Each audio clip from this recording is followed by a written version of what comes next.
From the vantage of a distant hilltop, the battlefield sprawled like a gruesome tapestry. Thousands upon thousands of men clashed in a maelstrom of primal fury.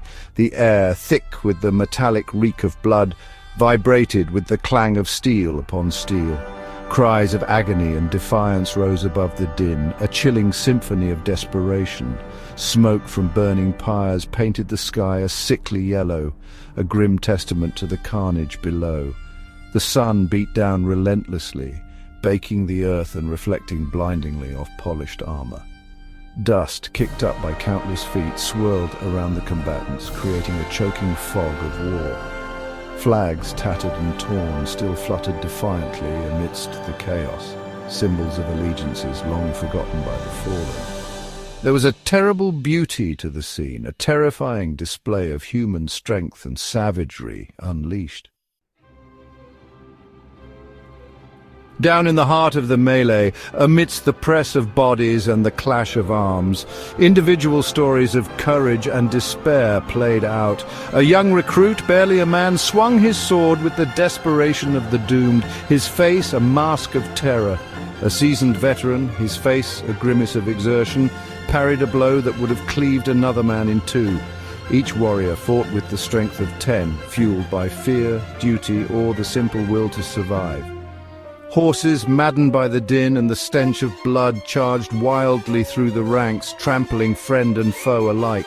Arrows rained down from the sky, finding their marks with sickening thuds. The ground, churned into mud by the ceaseless movement of men and beasts, was littered with the flotsam of battle.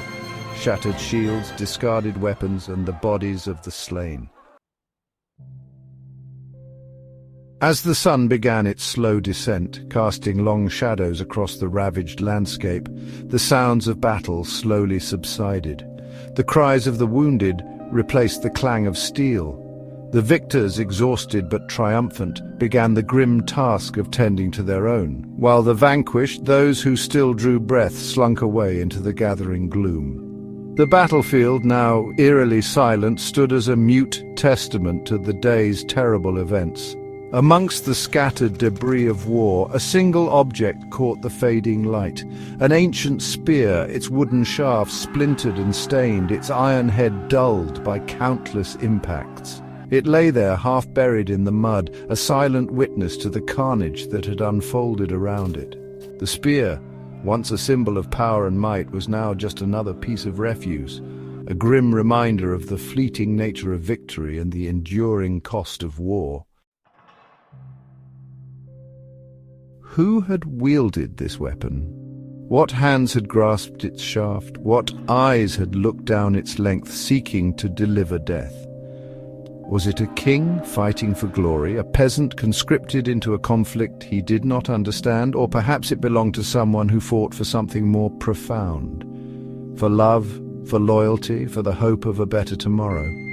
The spear offered no answers, only a mute testament to the enduring tragedy of war. It was a symbol of the countless lives lost, the families shattered, and the dreams extinguished on this and countless other battlefields throughout history. The spear, a simple tool of war, transcended its physical form, becoming a chilling reminder of the human capacity for both great violence and profound sacrifice.